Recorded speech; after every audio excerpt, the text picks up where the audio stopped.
If you've ever felt like coding is just guessing why something isn't working, this video is for you because we're going to learn about Xojo's debugger. We'll run through how to inspect variables, step through code, handle exceptions, and master the debugger tools. When you run a project from inside the Xojo IDE, you are running it in debug mode. That means Xojo builds a temporary debug version of your app, launches it, and keeps the debugger ready in the background. This code utilizes what we call a compiler directive, specifically the if-debug build. A compiler directive tells the compiler to only include these lines of code during testing the app in the IDE, while completely stripping them out when building our final production app. When we click Run, this directive confirms that we are indeed in debug mode. While our app runs, the Xojo IDE stays active in the background, listening and ready to help us catch issues. The debugger does not only appear when something goes wrong. You can manually activate it at any time, while your app is running, by clicking the pause button. In order to demonstrate this, I'm going to use a snippet of code that runs a very long loop that will give me time to actually pause before the code finishes and the app transitions to an idle state.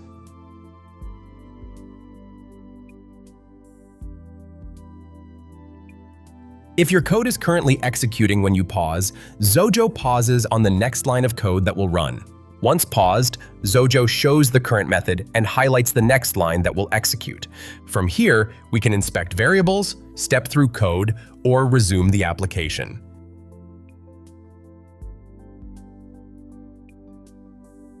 A breakpoint tells Xojo, stop here when execution reaches this line. To add one, we simply click the dash in the left gutter of the code editor. Now, before running, take note of the project menu under Breakpoint. If you ever want to keep your breakpoints but temporarily bypass them, you can click Ignore All or click Show All to review all active breakpoints inside the Find panel. Let's run our application and test this out.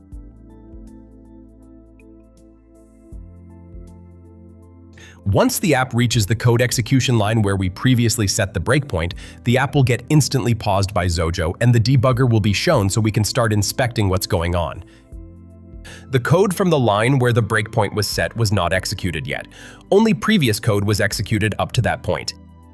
Next, we can use the step, step in, and step out buttons to inspect what exactly happens with our code. Sometimes a breakpoint is too noisy.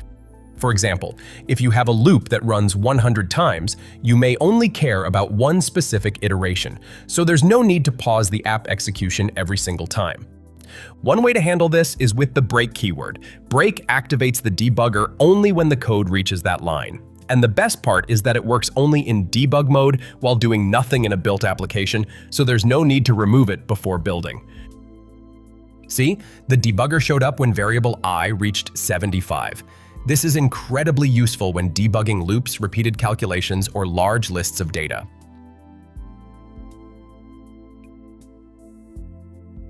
The debugger also activates automatically when your app raises an exception, meaning that something unusual has occurred while your app ran. Under the project menu, there are two safety options checked by default: Break on Exceptions and Break on Fatal Error. Break on Fatal Error handles severe system-level crashes by showing a bomb icon next to the line that caused the error. For normal runtime exceptions, the debugger stops exactly where the line failed.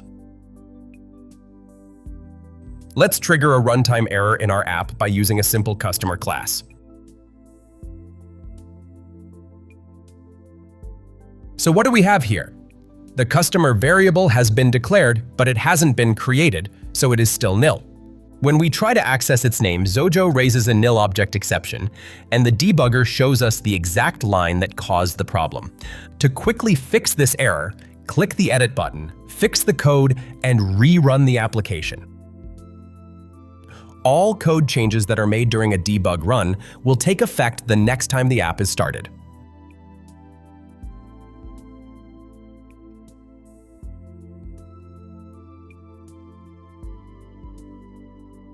Yep, that looks good.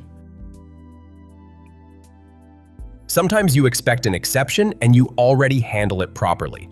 In those cases, stopping every single time can get annoying. In this example, I am using the try-catch block to handle the exception in case it happens. Xojo lets you temporarily disable break on exception behavior using the pragma directive break on exceptions off.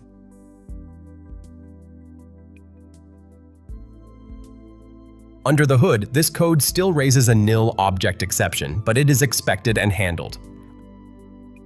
Our pragma prevents the debugger from interrupting us inside this block, and we can also show to the end user of our app a better message instead of letting the app crash and lose all the progress that was made in it.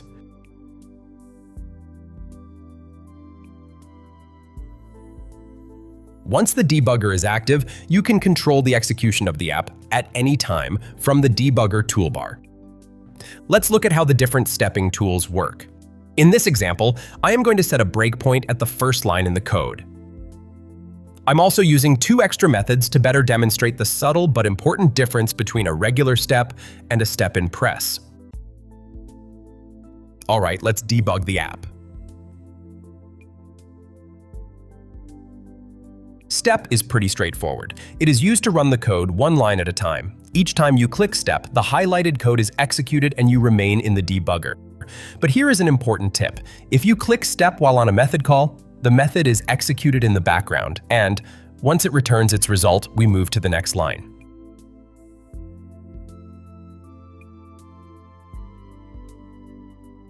Step in, on the other hand, works just like the step button, except when it reaches a method call. Instead of calling the method and moving to the next line of code, step in takes you to the first line of code in the method. In our example, the code first calls the calculateTotal method, so by clicking step in, we are taken to that method's code.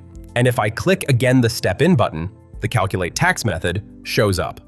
After that, it resumes and works like pressing the regular step button.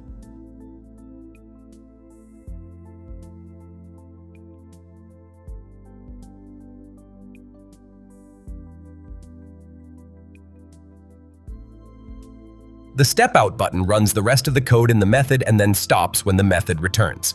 In my case, since I used it in the pressed event, there's nothing to return, so the app will resume working as normal.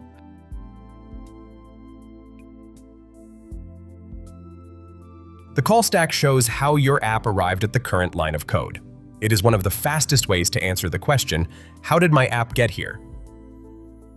So let's add a break inside the calculateTax method just before returning the result and run the project. In the stack panel, the current method appears at the top, and going down the list you get to see each code path that was executed up to this point. Think of it like a stack of papers. The method you're in right now is on top, and the code that set everything in motion is at the bottom. Another useful debugging trick is placing a breakpoint inside a computed property setter. This lets you catch the moment a property is changed. First, let's create a computed property named status and set its type to be a string. In get, we're going to retrieve the value of mStatus, a property that will be created a bit later.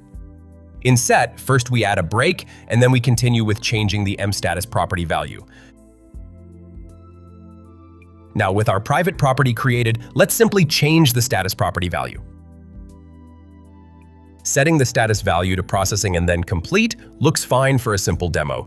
Every time the property receives a new value, our setter runs. Because we placed a break, the debugger will show up whenever the property changes, and we can use the call stack to find out what code changed it. The debugger's variables pane shows the values currently available in the method being debugged. For simple values like strings, integers, doubles, and booleans, you can even change the value while debugging. Let's set a breakpoint at the isAdmin line and run the application.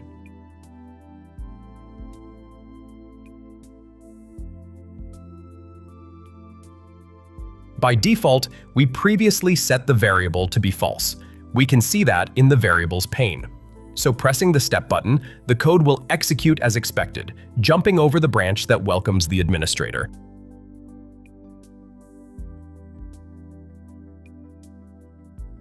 However, this time, let's change the variable to have the true value set and see what happens next.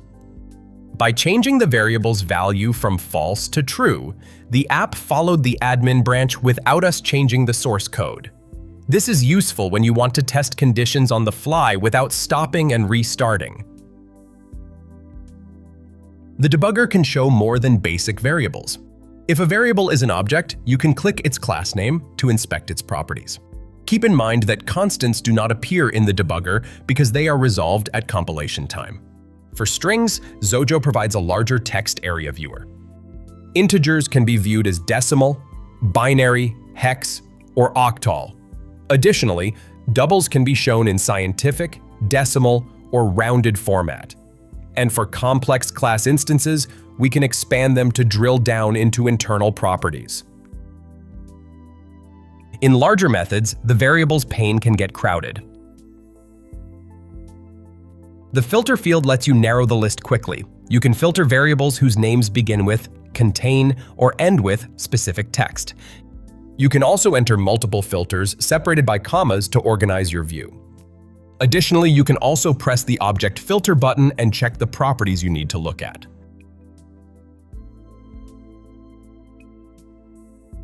If your app uses threads, Xojo tracks each thread separately in the debugger.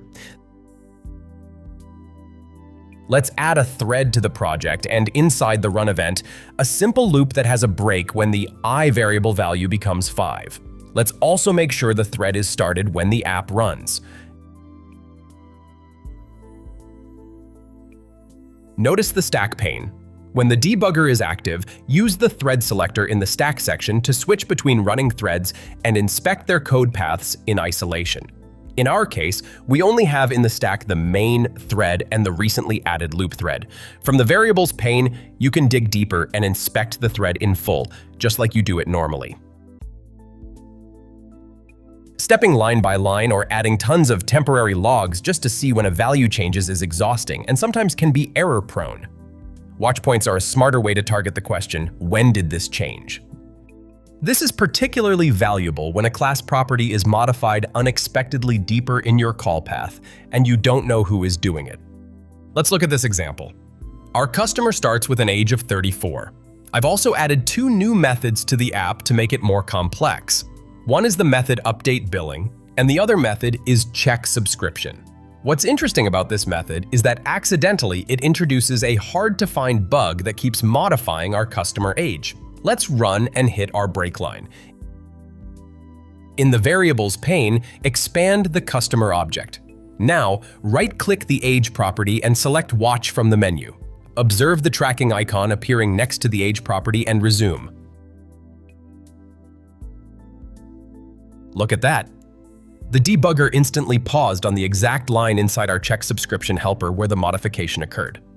The Watchpoints pane automatically popped up, giving us immediate visibility, showing our previous value of 34 and our new value of 50.